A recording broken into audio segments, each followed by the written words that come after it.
नमस्कार। मैं रमेश जोबनपुत्रा पुनः आप सभी के बीच आपका स्वागत करता हूं। बात करेंगे शब्द, शोर और मौन। जी हां, एक साहित्यिक दृष्टिकोण, त्रिकोण, शब्द, शोर और मौन।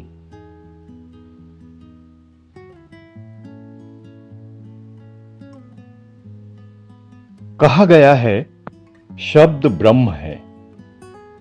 शब्दों में सृजन की शक्ति है, विचारों का विस्तार है और आत्मा की अभिव्यक्ति है। पर क्या हमने कभी सोचा है कि शब्दों का अतिरेक कब शोर बन जाता है और इस शोर से भागकर हम मौन की गोद में कब और क्यों शरण लेते हैं? विचारणीय है ना? आज हम शब्द, शोर और मौन के इस त्रिकोण पर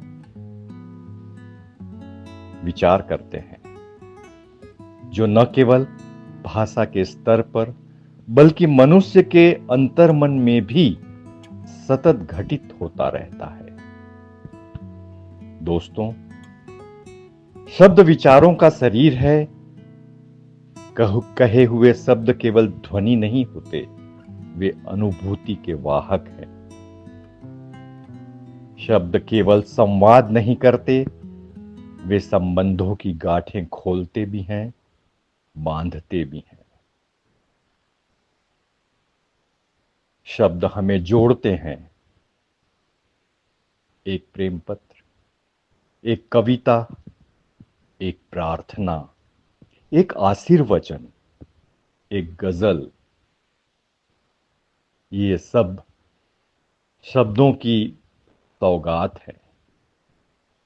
पर यही शब्द जब असंयमित हो जाते हैं ना, तो शोर बन जाते हैं। और शोर संवेदना का हरण करता है। आज का युग सूचना का है, संवाद का नहीं।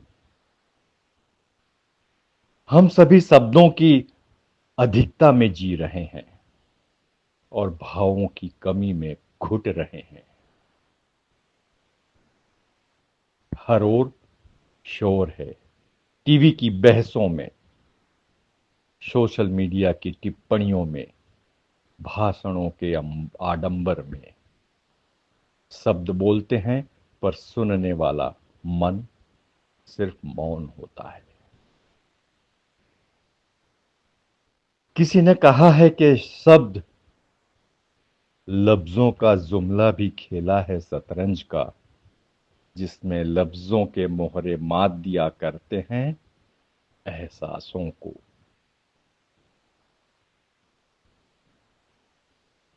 शब्दों के शोर संवेदना का गला घोटते हैं और वह सोचने नहीं देता।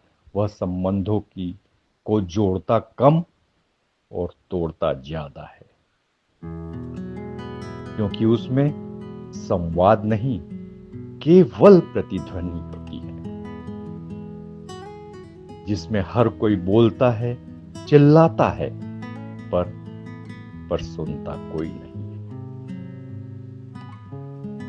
शब्द कितने भी खूबसूरत क्यों ना हो, निखार तो तभी आता है जब दिल से वह निकले। कभी कभी ये शब्द ही है जो साक्षात सरस्वती से साक्षात्कार कराते हैं।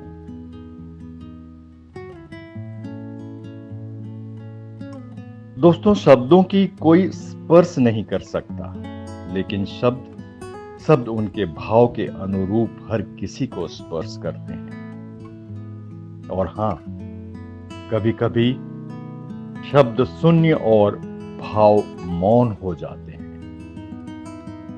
स्टीफन के अनुसार जो कुछ कहा जाता है उसका 10% शब्दों के माध्यम से 30% आवाज के माध्यम से और शेष 60% शरीर के हाव भाव व मौन के माध्यम से संप्रेषित होता है। किसी ने कहा है कि शब्द तो एक शोर है, तमाशा है, मर्म का भाव को सिंधु ने सवारा है। मन की बात हम अधरों से क्या करें, अरे मौन ही तो भावना की भाषा है, मौन ही तो भावना की भाषा है। हाँ, इसे समझने वाले लोग इस दुनिया में कितने हैं, सोचिएगा।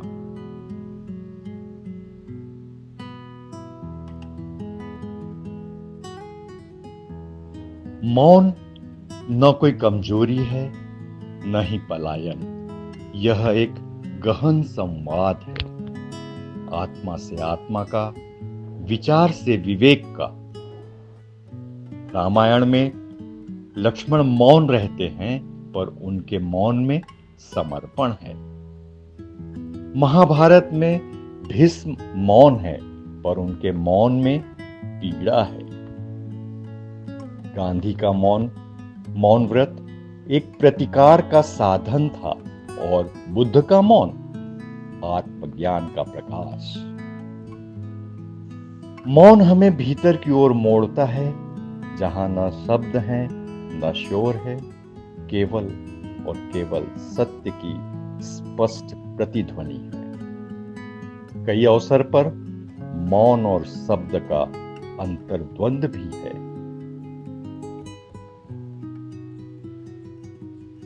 किसी भी महान साहित्य रचना में जितना महत्व लेखक ने शब्दों को दिया है, उतना ही मौन को भी।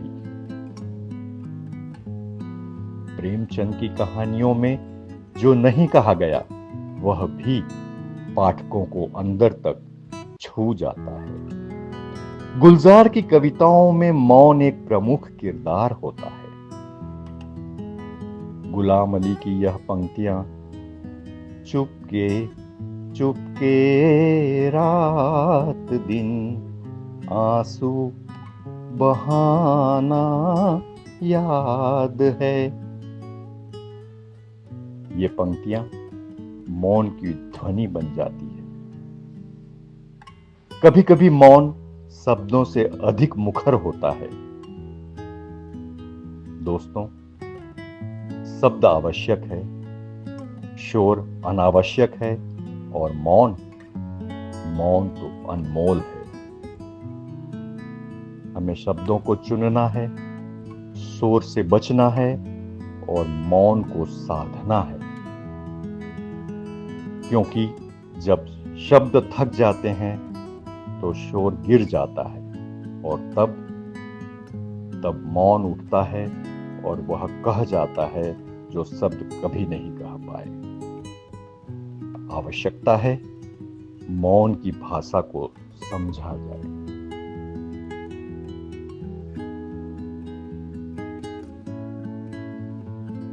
अंत में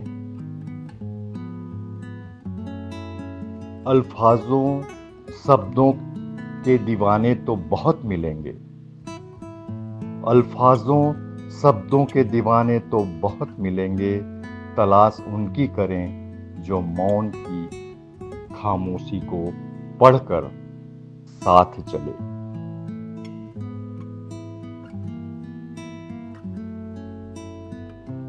इस अनुरोध के साथ कि आप इस चैनल को लाइक कर सब्सक्राइब करेंगे।